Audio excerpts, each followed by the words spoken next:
All right, let's get right into it. Today, we're unpacking a truly explosive courtroom explainer that involves a massive SWAT manhunt, deeply disturbing secrets, and a shocking revelation hiding right under a teenager's bed. We are looking at an absolutely unbelievable case from the People's Court that really tests the limits of parental responsibility, legal liability, and honestly, just plain common sense. It's a wild story where the adults in the room somehow managed to behave even worse than the teenagers, leading to thousands of wasted tax dollars and days of sheer terror for one family. So let's start with this absolutely crucial question, because the answer is going to infuriate you. When a child goes missing, the community panics, right? Every single second counts. But how does a 14-year-old girl simply vanish into thin air, successfully evading the most sophisticated tracking resources local law enforcement has to offer? Well, the truth isn't that she was some kind of master of evasion. The truth is much, much closer to home. Section 1. The 6-day manhunt. It all started with a totally mundane argument on a Friday, literally the last day of school. A 14-year-old girl didn't want to take her Spanish exam. Her mother threatened to take away her phone if she didn't go. Pretty standard teenager stuff, right?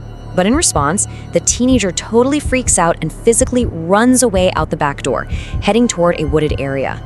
What started as a simple runaway situation rapidly escalated. For the next 5 days, her terrified mother, who had never dealt with her running away before, was left completely in the dark, fearing the absolute worst. It wasn't until day 6 that the nightmare finally broke.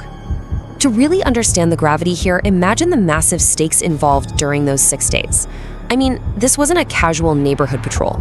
We are talking about an all-out multi-agency response. They had 6 detectives working around the clock. 3 on the day shift, 3 on the night shift, helicopters circling above, bloodhound dogs sniffing through the woods, heavily armed SWAT teams combing the area, while community members are desperately handing out flyers. Tax dollars and immense public resources were just pouring into finding this girl, all while her terrified parents suffered unimaginable anxiety. Section 2. Hiding under the bed. 6. That is the exact number of times the police specifically searched the house of the girl's 16-year-old boyfriend.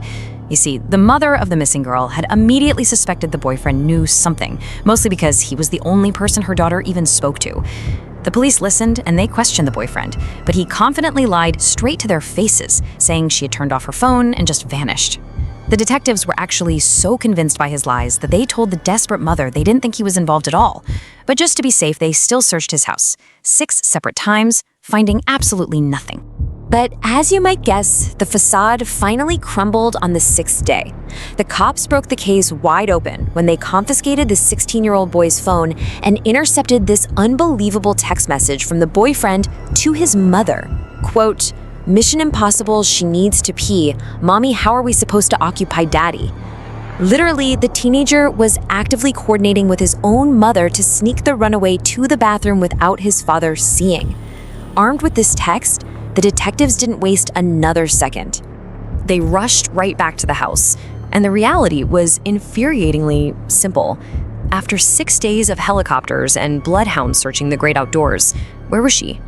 Police found the 14-year-old hiding directly under the 16-year-old boyfriend's bed. Just let that sink in. A massive statewide panic, all while the girl was quite literally hiding right under the mattress of her teenage boyfriend. Section 3. Obstruction and lies. So how on earth did the adults in the house let this happen? Well, there is a stark contrast between the defendant's excuse and reality. The mother of the 16-year-old repeatedly lied to the police during every single one of those 6 searches. In court, her grand excuse was that she thought she was protecting the girl from alleged abuse at home, claiming the girl had a goose egg on her head. But the judge immediately tore this defense apart. I mean, think about it. If she truly wanted to protect the child, she could have simply handed her over to the police officers literally standing in her living room. Instead, she chose to illegally harbor a minor, lying to law enforcement while a massive, publicly funded manhunt raged outside. And then we have the father. Actually, scratch that, his excuse gets even more baffling.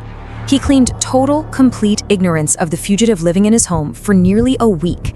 He testified that whenever the police knocked, the girl would scurry into a second-floor storage area.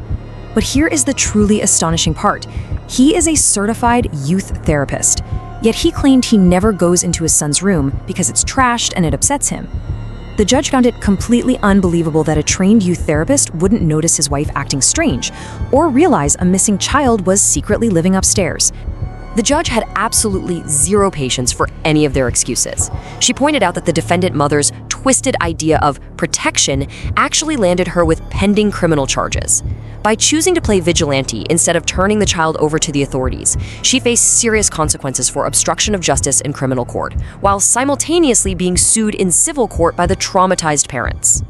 Section 4. Shocking text messages. If you thought the parents' actions were bad, wait until you see what the teenagers were actually doing. During the trial, the judge read literal text messages exchanged between the two teens in court. In these texts, the 16-year-old boyfriend expressed a terrifying, visceral hatred for the 14-year-old's mother, texting, "I know you hate her. I hate her even more. I wish she would just drop dead." And what makes this moment in the explainer even more jarring is that while the judge was reading these horrifying messages aloud, the defendants, the parents of the boy, were actually sitting there smiling in the courtroom. No way, right? But as we peel back the layers, the narrative gets incredibly dark. The boyfriend wasn't just venting, he was actively fantasizing about violence, taking things a huge step further. Dropping dead ain't even enough for her though, she needs torture. He actually tells the 14-year-old that her mother's body should be irreparable and that he wants to keep her alive so she is mentally unstable. I really want to let these chilling words sink in for a second. I want to hear her screams out for help as her flesh burns and sticks to her ugly face. The judge read this exact quote directly to the father, the certified youth therapist, remember, who claimed he had no idea his son was writing this stuff. This proves exactly why the judge was so appalled by the defendant's complete lack of judgment. These aren't just angsty teenage texts. They are deeply disturbing red flags highlighting exactly why secretly harboring someone else's runaway child is so incredibly dangerous. And the sheer arrogance of the defendants following all of this, it's just mind-boggling. Even after the girl was found, even after hearing those psychotic text messages, and even with pending criminal charges, their post-discovery behavior was atrocious. They continued to allow the 14-year-old girl into their home. The father smugly claimed it was legal because there was no active restraining order. And to top the whole shebang off, these defendants had the hubris to file a countersuit against the traumatized parents for $2,000, claiming harassment just because the desperate father came looking for his daughter. Section 5. The legal verdict explained. So after throwing out the defendants' ridiculous countersuit, the judge delivered a fiery smackdown. The judge ordered the defendants to pay $5,000 to the traumatized parents. In this specific court, $5,000 is the absolute maximum cap allowed by law.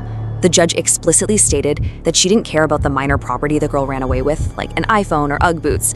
This maximum payout was specifically to penalize the defendants for hiding the child and causing 6 agonizing days of suffering and lost wages for the parents. Now let's pivot for a second and look at the legal mechanics here because it's genuinely fascinating. The plaintiffs originally sued under the premise of pain and suffering, but in the legal world, pain and suffering is a very specific term that typically requires some kind of physical injury to be attached to the claim, like, say, a broken leg from a car accident. But there was no physical injury to the parents here, so how exactly did they win?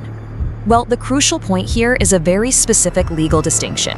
As legal expert Harvey Levin pointed out in his analysis of the case, the plaintiffs didn't actually win on pain and suffering. They won this money for emotional distress. Emotional distress damages can be awarded even without a physical injury, specifically when the defendant's conduct is deemed intentionally outrageous and extreme.